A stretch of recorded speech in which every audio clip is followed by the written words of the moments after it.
Puji Tuhan, terima kasih. Saya ucapkan saya dikasih kesempatan di malam hari ini. Saya bisa menyaksikan kemurahan Tuhan yang berlaku di dalam kehidupan saya. Perkenalkan, saya Anissa Dinar. Saya sudah menikah, mempunyai 2 anak, laki-laki dan perempuan. Usia saya sekarang 30 tahun. Saya memang terlahir dari Islam yang tulen, karena orang tua saya Islam dua-duanya.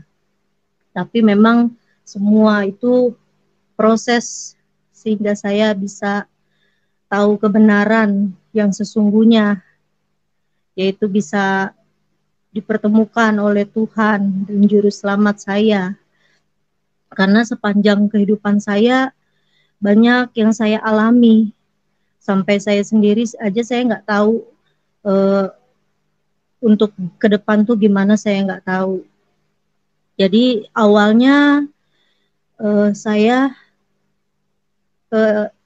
gimana ya, keluarga saya ya Islam banget gitu ya, ngaji apa, sholat segala macam. Saya dididik sebagaimana Muslim lah.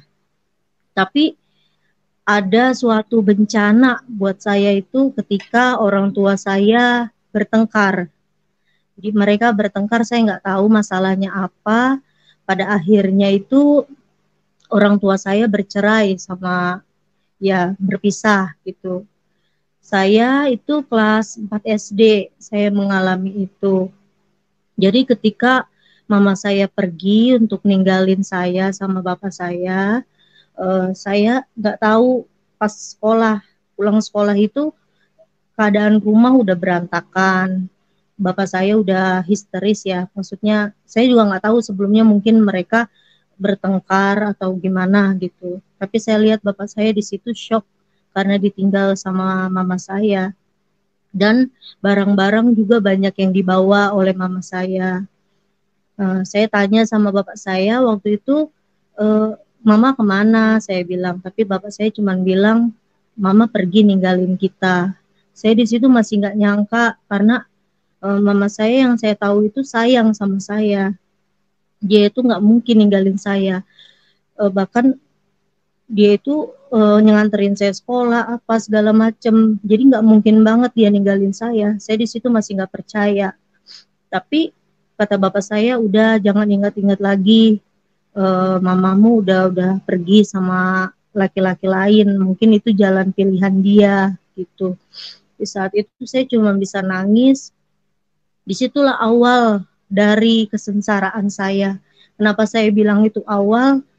Memang eh, terjadinya keretakan rumah tangga bapak saya, disitulah saya akhirnya keluar dari rumah saya sendiri. Ternyata ibu saya ini menjual rumah bapak saya ini diam-diam, sehingga pas saya beberapa hari setelah mama saya pergi, ada orang datang, ternyata rumah itu udah dijual. Nah, hasilnya itu saya sama bapak saya pergi dari rumah dengan baju ya yang dibawa seadanya aja, pakai tas.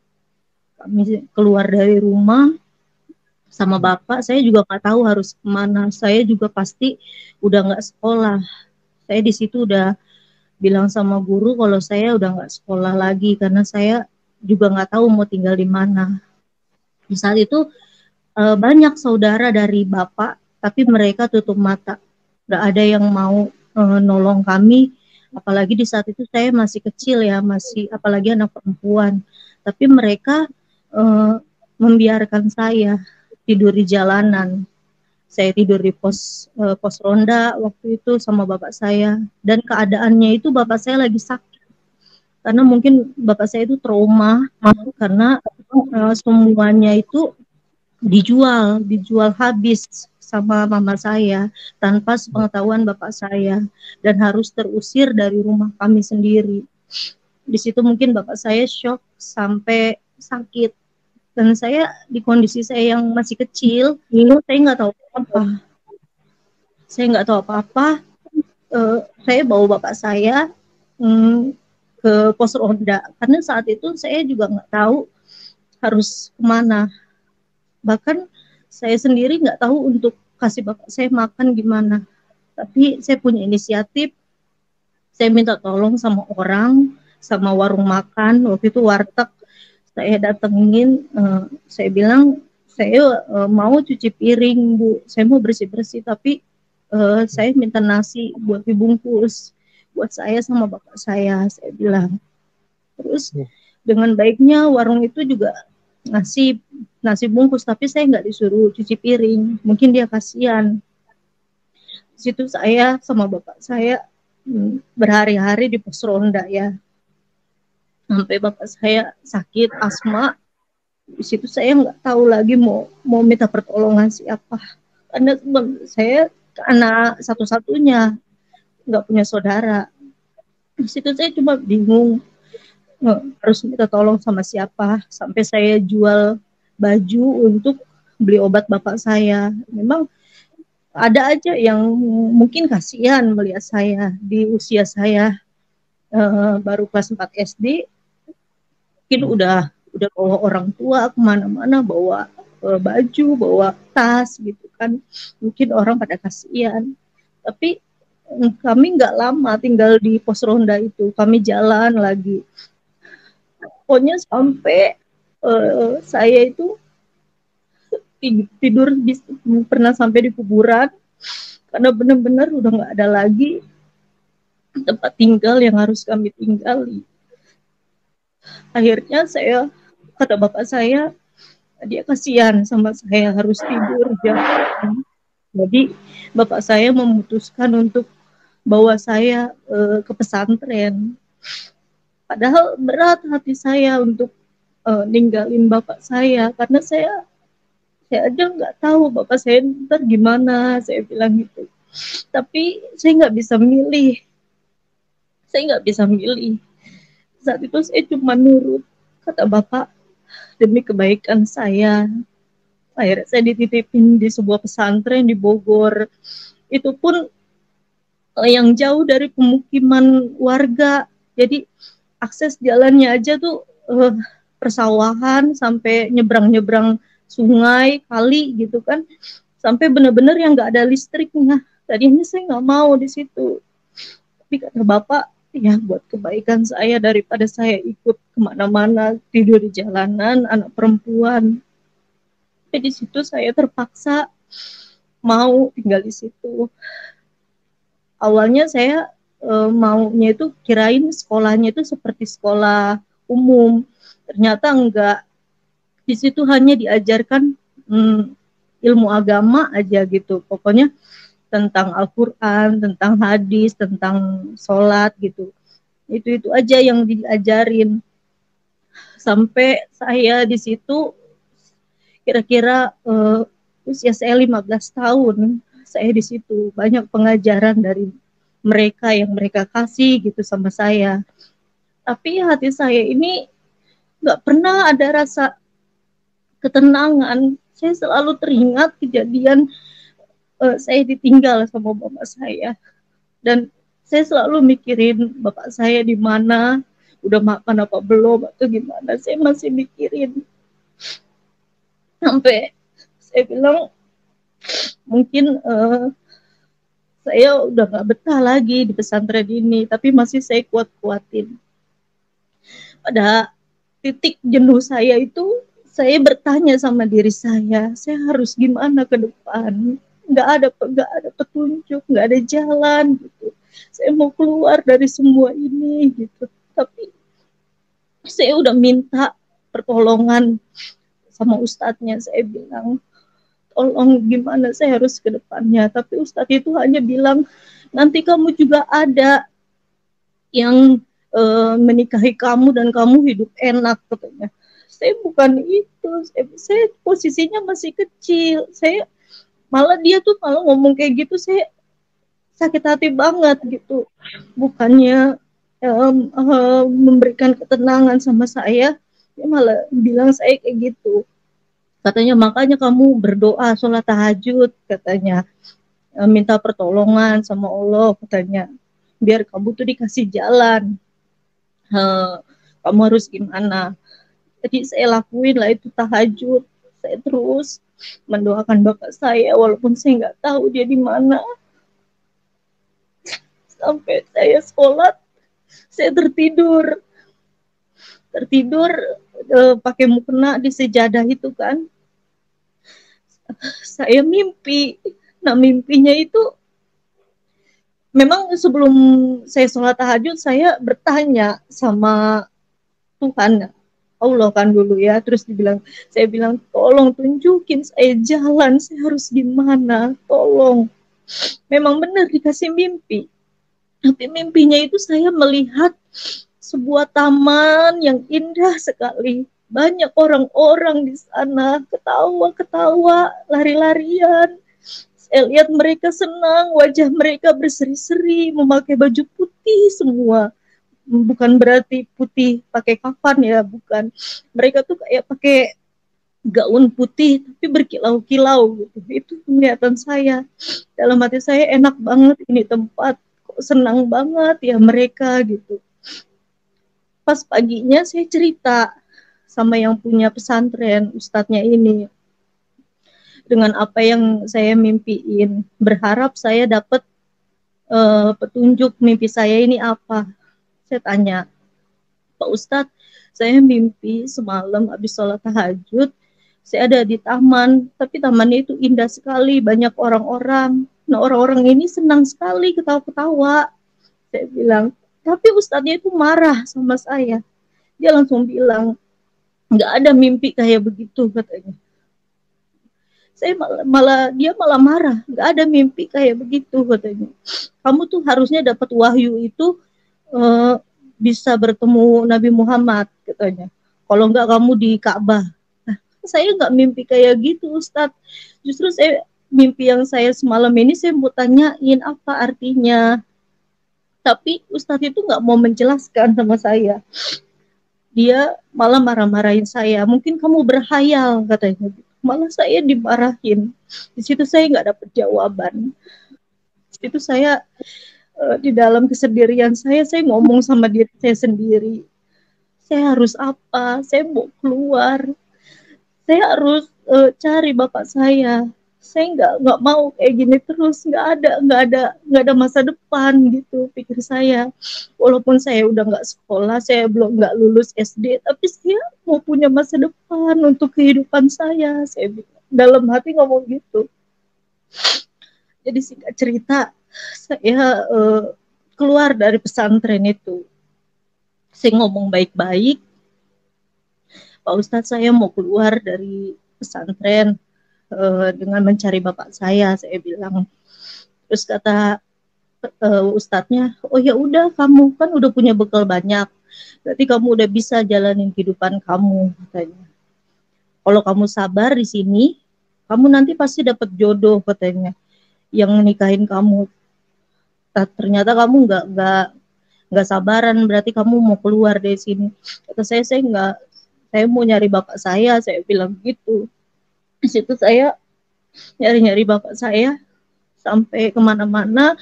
Untungnya ada yang tahu bapak saya itu bersih-bersih di masjid. Namanya kan kalau dikerja di masjid itu marbot ya. Di situ saya ketemu bapak saya tinggal sama bapak saya. Saya tidur di pelataran masjid, bantu-bantu bersih-bersih masjid, bantu-bantu kalau sholat Jumat bersih-bersihin gitu kan. Lama kelamaan yang punya masjid ini nggak ngebolehin saya untuk tidur di situ karena anak perempuan gitu. Akhirnya saya sama bapak saya pergi dari masjid itu. Saya nggak tahu lagi mau kemana waktu itu sama bapak saya. Banyak banget pokoknya kesengsaraan di awal dari situ. Dan saya pindah ke Depok kan, masih wilayah Depok juga, Salak namanya. Saya tinggal di rumah orang untuk bantu-bantuin. Jadi orang ini punya catering, punya rumah makan, jadi saya bantu-bantuin dan bapak saya juga tinggal di situ, bolehin untuk bersih-bersihin juga. Jadi saya selama sama dia itu saya sering-sering ikut-ikut dia kemana, ke pasar atau nganterin makanan, saya ikut sama dia. Disitulah perjumpaan saya sama suami saya, nggak sengaja. Karena awalnya suami saya kan emang Kristen. Saya tahu dia Kristen, tapi saya udah nolak dia. Karena saya nggak mungkin pacaran sama orang Kristen kalau nggak seagama sama saya, pikir saya gitu. Tapi suami saya ini terus berusaha untuk dekatin saya, bahkan dia nggak mau lama-lama pacaran sama saya katanya. Dia mau nikahin. Tapi di situ saya bilang, saya Islam, saya nggak mau masuk Kristen, saya bilang. Di situ masih pertentangan itu masih pokoknya saya tuh fanatik banget di saat itu memang. Terus akhirnya suami saya mengalah, dia mau menikahi saya secara Islam. Karena kan di Islam itu gampang, pakai wali aja sama mahar udah sah gitu kan. Di situ kami nikah Islam. Memang perjuangan suami saya juga banyak, dia harus rela dicaci maki sama orang tuanya demi menikahi saya. Banyak banget pokoknya, dia tuh sampai keluar dari rumah, dia berkorban untuk nikah sama saya. Padahal dia nggak sama sekali mempengaruhi saya untuk Kristen, nggak pernah sama sekali. Bahkan dia itu nggak pernah ngajar-ngajarin saya tentang Kristen, apa nggak pernah. Jadi kami jalanin masing-masing.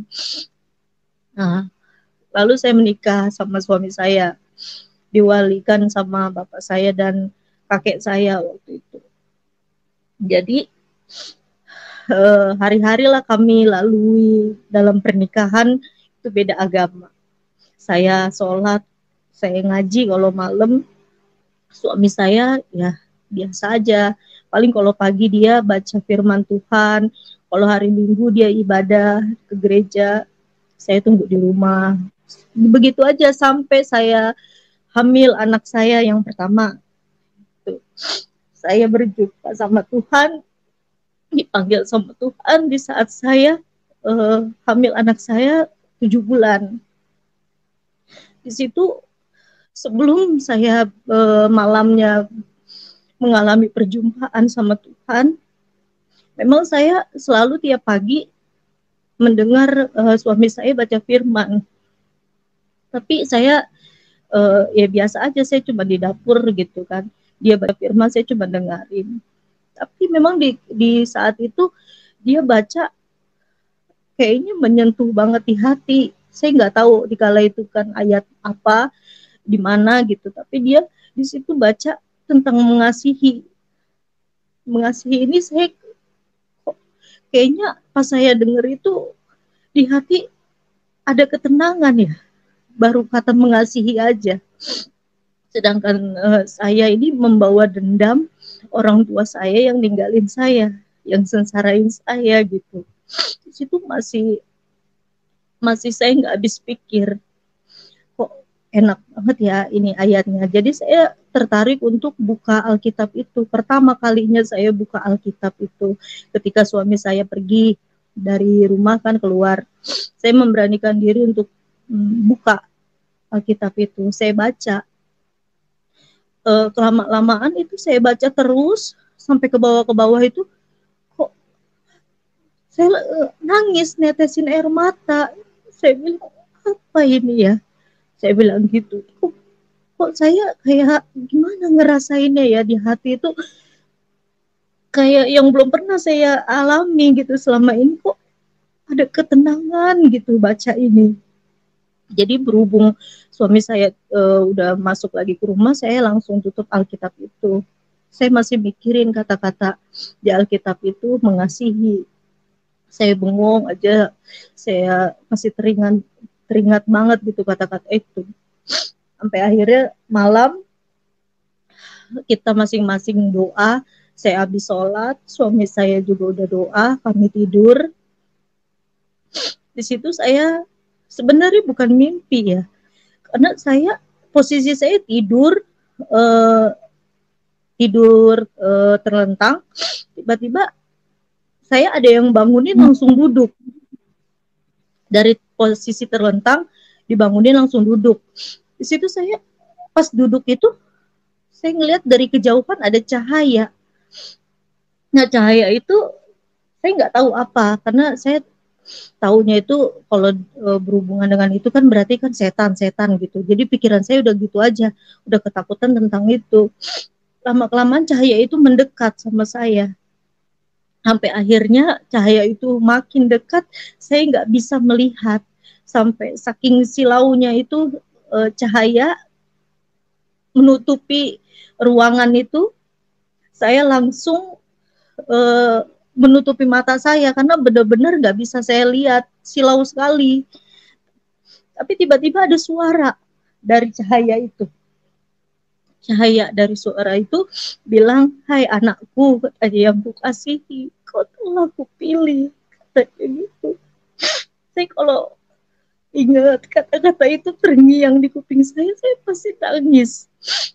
Karena setelah saya mendengar suara itu,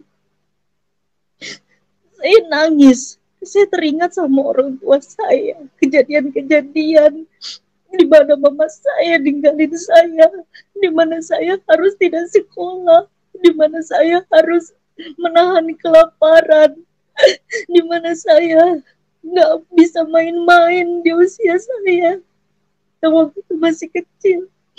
Saya di situ nangis. Setelah suara itu saya merasakan saya mengampuni mama saya. Saya bilang gitu di dalam hati. Saya mengampuni dia. Ketika itu juga hati saya ini kayak lega karena beban yang selama ini yang tertanam di dalam hati saya itu hanyalah kebencian sama mama saya.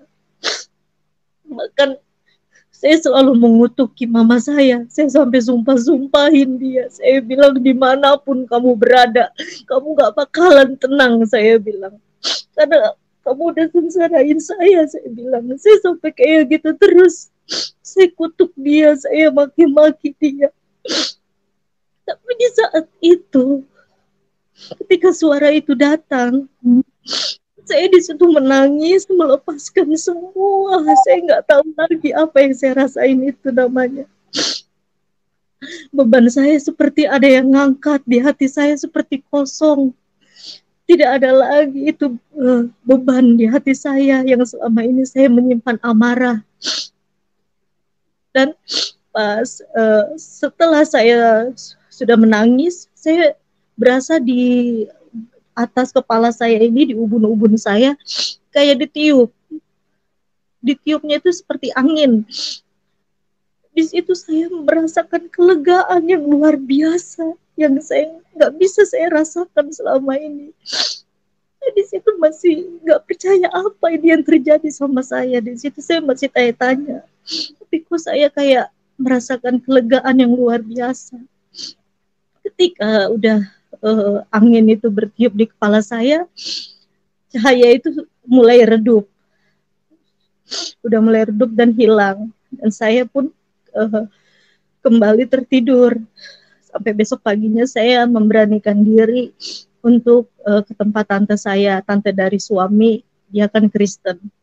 Saya tanya tentang apa yang saya alami. Saya ceritakan, kata tante saya ini, oh puji Tuhan, kamu udah dipanggil oleh Tuhan, katanya. Kamu tuh udah diselamatkan sama Tuhan, Tuhan sendiri, Tuhan Yesus sendiri yang datang sama kamu, katanya gitu. Sekarang tinggal kamu siap atau enggak hati kamu, katanya. Karena di Kristen itu nggak boleh ada paksaan, kata tante saya gitu. Di situ saya masih diam, masih belum tahu harus gimana, karena memang sama sekali saya belum pernah tahu namanya ajaran Kristen itu gimana. Nggak pernah sama sekali saya mengetahui. Akhirnya di usia kandungan saya waktu itu 8 bulan,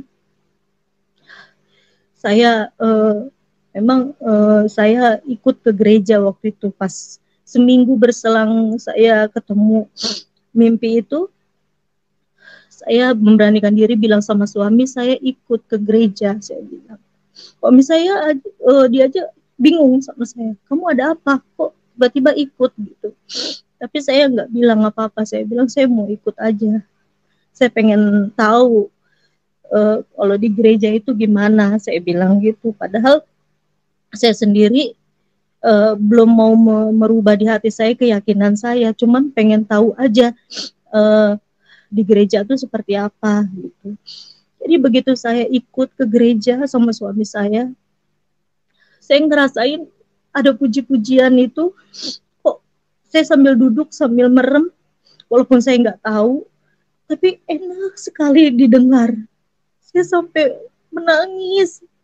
Ada puji-pujian itu saya dengar, saya hayati, benar-benar saya diteringatkan kembali. Oh, berarti saya harus mengampuni mama saya walaupun dia seperti itu gitu. Sejahat-jahatnya orang tua saya harus mengampuni dia gitu.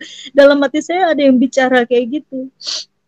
Dan ketika Bapak Gembala di gereja itu bilang yang mau didoakan maju ke altar gitu. Benar-benar saya nggak tahu. Saya melangkah ke depan. Bahkan tante saya bilang, kamu mau ngapain? Saya nggak tahu, tiba-tiba ke depan. Saya berlutut, didoain sama Bapak Gembala yang di situ. Saya didoain, saya nangis sampai udah mau jatuh karena takut saya lagi hamil besar. Sampai dipegangin, saya nangis di situ. Saya nangis, nggak tahu saya kenapa saya nangis semuanya. Saya nangis didoakan sama Bapak Gembala itu. Saya di situ kan nggak ngerti gitu apa, tapi yang saya rasain ini ketenangan yang luar biasa yang belum pernah saya rasain selama seumur hidup saya. Jadi selesai didoain itu Bapak Gembalanya bilang, ini Alkitab buat kamu untuk kamu baca. Jadi kalau kamu sudah mantap, hati kamu sudah bisa menerima Kristus, kamu datang ke sini lagi untuk dibaptis. Lalu saya pulang, saya baca-baca Alkitab itu kurang lebih sampai 2 minggu lah. 2 minggu saya ada keberanian diri, ada pergerakan. Langsung saya bilang, saya mau ikut Tuhan. Saya bilang, saya mau ikut Tuhan. Karena apa yang saya rasain ini benar-benar luar biasa. Ketimbang saya dulu-dulu nggak ada ketenangan. Saya bisa memaafkan mama saya gitu. Di dalam Alkitab saya baca ada ketenangan, di dalam gereja setiap puji-pujian ada ketenangan. Oh, luar biasa di hati saya ini. Jadi saya bilang saya mau ikut Tuhan. Saya mau mengikut Kristus, saya bilang. Disitulah tante saya bilang untuk saya dibaptis. Memang nggak semudah saya langsung dibaptis. Ada proses karena keluarga dari bapak saya nggak suka kalau saya itu jadi Kristen. Di situ mereka datang berdoyon-doyon untuk menghakimi saya, menghujat saya. Dia bilang, dia menuduhkan suami saya kalau saya mau dikafirin gitu kan. Kata mereka, kata kakek saya, nanti lu tuh bakalan dipanggang di neraka katanya gitu. Pokoknya hujatan-hujatan itu dia kata-katain saya untuk menghalangi saya untuk dibaptis. Sampai dia itu bawa-bawa orang ya banyak untuk menghalangi saya untuk datang ke gereja untuk dibaptis. Sampai saya bilang, saya mau melangkah tetap apapun yang terjadi sama kita harus melangkah ke gereja untuk dibaptis saya. Saya bilang sama suami saya. Dan pas keluar saya dari rumah, saya bilang sama bapak saya, minta izin sama bapak saya. Karena saya yakin pasti bapak saya marah dan benci sama saya. Tapi ternyata enggak. Ternyata bapak saya malah dia mendukung saya. Dan dia bilang sama saya, apapun agama yang kamu jalani, ya, itu yang terbaik buat kamu. Jalanilah dengan benar, katanya. Di situ saya bilang, terima kasih Pak. Lain sama kakek saya benar-benar dia tuh nggak mau sampai saya itu masuk Kristen, sampai dia menghalang-halangi saya untuk datang ke pembaptisan itu. Berbagai cara mereka lakukan, yang melempar-lempari saya sehingga kaki saya sampai kotor dengan tanah dilemparin sama dia. Saya tetap melangkah, saya bilang ayo kita langsung ke sana ke gereja. Di situ posisinya sore, mereka tetap aja menghardik saya di situ. Sampai saya bilang, dalam nama Yesus saya mau datang kepadamu Tuhan, karena ini belum ada apa-apanya Tuhan kesengsaraan saya. Saya bilang saya mau ada kemenangan di hati saya mau perjuangkan kehidupan saya. Akhirnya dengan cara yang gak mudah kami nyampe juga di gereja, walaupun mereka mau ngikutin tapi akhirnya mereka pulang lagi.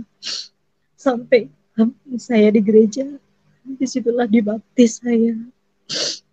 Ketika saya sudah dicelupkan di air, dibaptis, di situ pas saya timbul kembali. Di situ benar-benar kehidupan saya ini yang tadinya bukan apa-apa, saya merasa dihargai oleh Tuhan. Mungkin yang selama ini orang memandang saya rendah, tetapi di situ Tuhan kasih penghiburan nama saya. Di situ Tuhan kuatkan saya sehingga saya bisa mengampuni apa yang terjadi di dalam kehidupan saya. Saya ampuni orang-orang yang udah ngata-ngatain saya, caci maki saya. Bahkan sama ibu saya pun justru saya malah mendoakan dia dimanapun dia berada, biar dia ingat sama saya. Saya selalu bawa dalam doa. Ya, setelah selesai saya dibaptis, kami menjalani rumah tangga yang baru di dalam Tuhan. Pasti banyak perbedaan, meskipun Tuhan itu, jadi kami nggak memutuskan untuk nggak berdampingan sama keluarga saya, sama keluarga dari suami. Jadi kami benar-benar keluar dari semuanya, karena memang kalau dari keluarga mertua saya juga kan masih dibenci, karena saya kan dari Islam, mereka nggak mau menerima saya gitu, walaupun saya sudah masuk Kristen. Jadi udah keluarlah kami dari tengah-tengah keluarga, sehingga kami menjalani rumah tangga.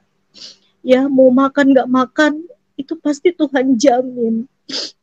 Walaupun suami saya cuma ojek online, Grab, saya cuma hanya pedagang kecil, tapi Tuhan pelihara kami.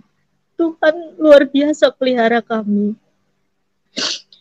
Adapun untuk makan itu ada aja, pokoknya rezeki itu ada aja, berkat itu ada aja, terlebih untuk anak-anak kami. Dan kesaksian yang terbesar baru kemarin-kemarin ini, yaitu anak saya ada dua, yang laki-laki baru lulus SD dan mau masuk SMP tahun ini. Jadi tepatnya kemarin pas udah lulus sekolah harus daftar SMP. Nah di situ kan lagi pandemi gini harus daftar online. Dan saya sudah mempersiapkan daftar anak saya pakai surat tidak mampu, karena saya nggak bisa nyekolahin anak saya di swasta, harus di negeri. Jadi saya daftarin lah anak saya ini. Jam 12 malam waktu itu dibuka linknya. Itu pun masih minta bantuan ya dari HP tetangga, karena waktu itu belum bisa buka-buka akses. Di situ saya daftarin anak saya pakai yang tidak mampu ini. Ternyata anak saya nggak masuk, nggak lolos. Saya nggak tahu itu kenapa sistem sehingga nama anak saya nggak ada.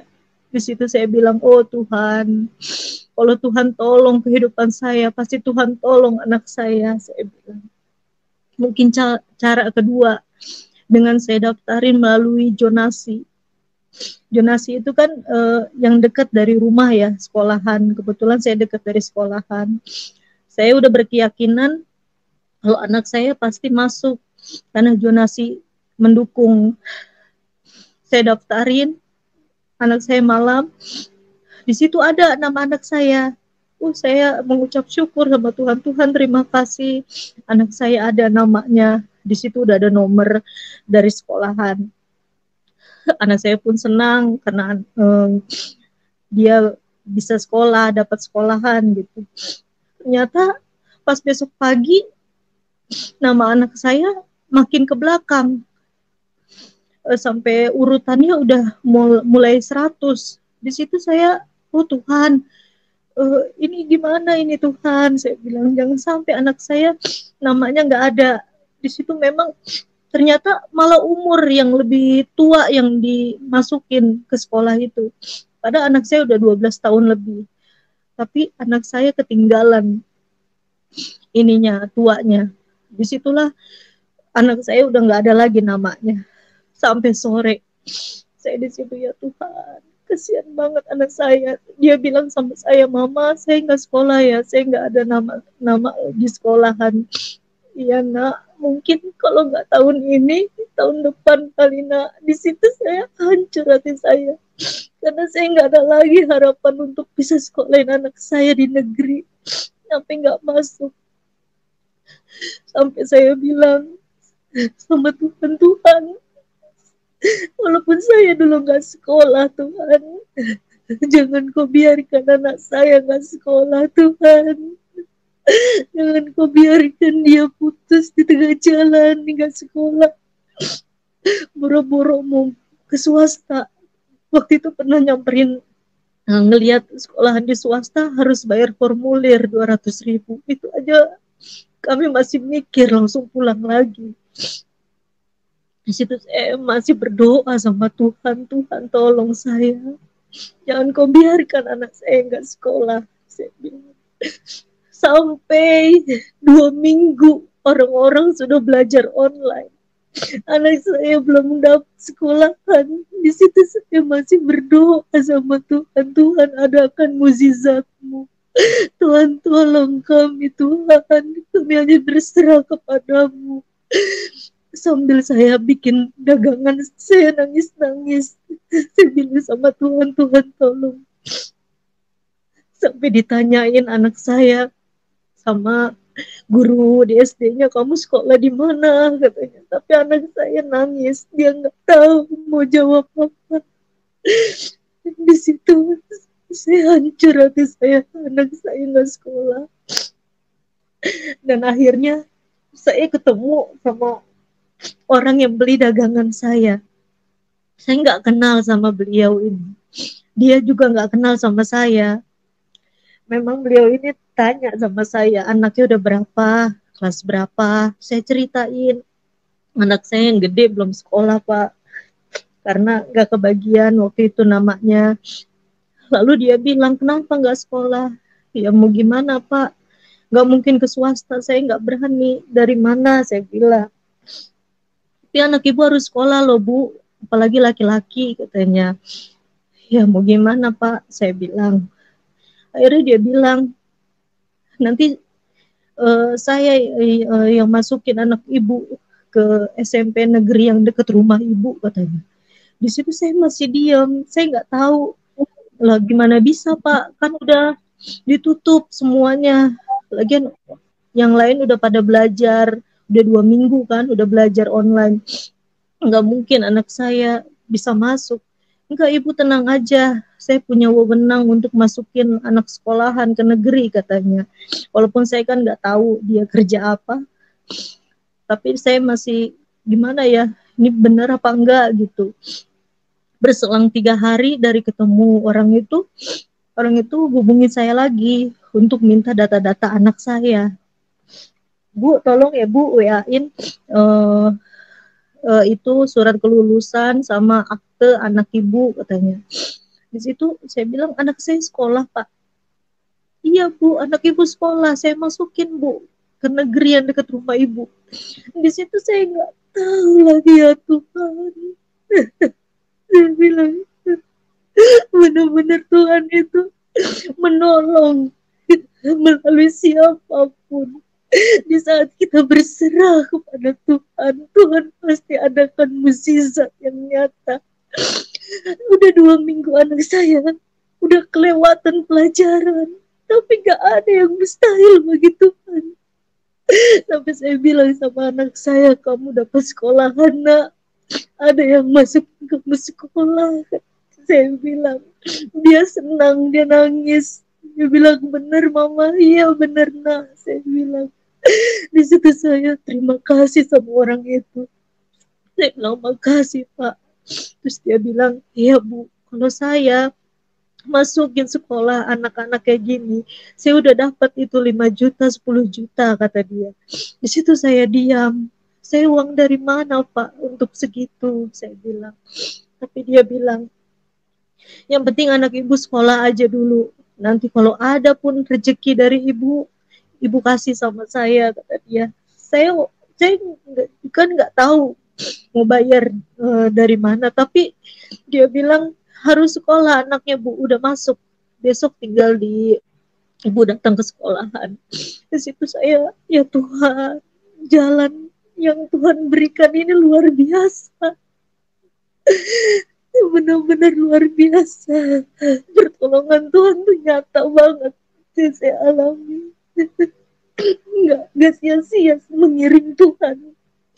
Makanya selalu saya bersaksi dimanapun, kalau ada kesempatan saya menyaksikan semua kebaikan Tuhan yang berlaku di kehidupan saya. Kalau benar-benar Tuhan Yesus itu benar-benar bisa menolong kehidupan kita.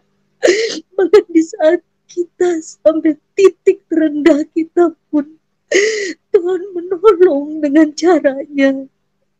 Asal kita mau berserah sama Tuhan dan mengandalkan Tuhan. Di situ anak saya mulai sekolah sampai saat ini. Itu semua karena kemurahan Tuhan, bukan karena kebisaan saya atau saya bertemu dengan orang itu semua rencana Tuhan. Sampai anak saya bilang, mama aku sekolah, katanya. Di situ saya senang sekali anak saya bisa sekolah. Sampai belajar melalui online, dia senang sekali. Memang belum ada seragam.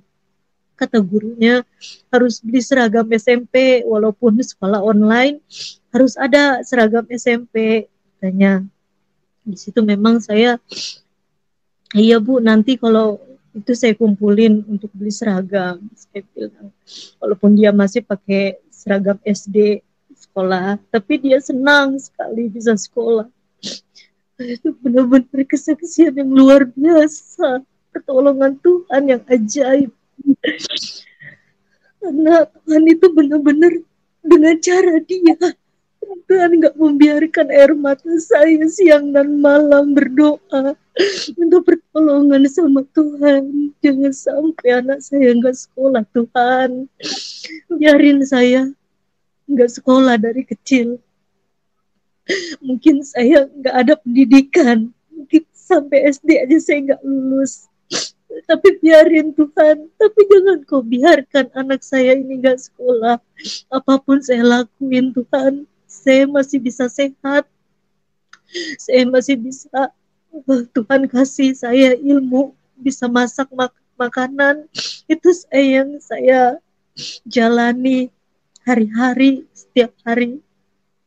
Apalagi di masa pandemi seperti ini, semua orang merasakan kesusahan. Tapi saya selama pandemi ini justru saya jualan ramai. Karena apa? Mereka takut untuk keluar. Apalagi waktu pertama-tama di PSBB, saya bukan nantangin penyakit, tapi saya berdoa sama Tuhan, Tuhan, ada yang mesan, saya harus antar. Walaupun saya keluar gitu, Tuhan lindungi saya. Saya cari uang untuk anak saya makan. Apalagi suami saya juga kan tetap dia nge-Grab walaupun masa corona. Memang orderannya aja yang sepi. Jadi saya jualan cireng. Nah, cirengnya itu belum pernah ada yang bikin isi di dalamnya itu ada isi. Tuhan kasih kepercayaan saya bikin itu. Dan puji Tuhan banyak orang suka. Banyak sekali orang suka. Jadi selama corona itu memang rezeki berkat itu banyak. Asal saya mau anterin. Karena mereka kan nggak mau keluar. Kalau saya dalam nama Yesus, saya mau melangkah, Tuhan lindungi saya bilang. Selama itu terjangkau dari wilayah saya antar. Jadi puji Tuhan, semua yang saya saksikan di tempat ini itu benar-benar kehidupan saya yang saya alami itu benar-benar mukjizat dari Tuhan dan kemurahan Tuhan. Jadi jangan pernah berhenti atau meninggalkan Tuhan sedikit pun. Karena kasih Tuhan itu luar biasa buat kehidupan kita. Mungkin caranya yang berbeda setiap pribadi. Tapi yang saya rasain luar biasa Tuhan Yesus itu. Dia mengetuk saya dan membawa saya ke jalan kebenaran. Tuhan membuka jalan kehidupan saya bisa lebih baik lagi. Dan Tuhan berikan jalan agar saya ketemu sama suami saya. Dan memang itu di jalannya Tuhan. Walaupun suami saya dari awal dia nggak paksa saya. Itu semua karena kemurahan Tuhan. Anak saya bisa bersekolah sampai saat ini. Ya puji Tuhan. Tuhan Yesus saja yang memberkati kita semua di live YouTube ini. Tuhan berkati semuanya. Saya hanya bisa bilang kalau Tuhan Yesus itu baik buat kita semua. Amin. Terima kasih.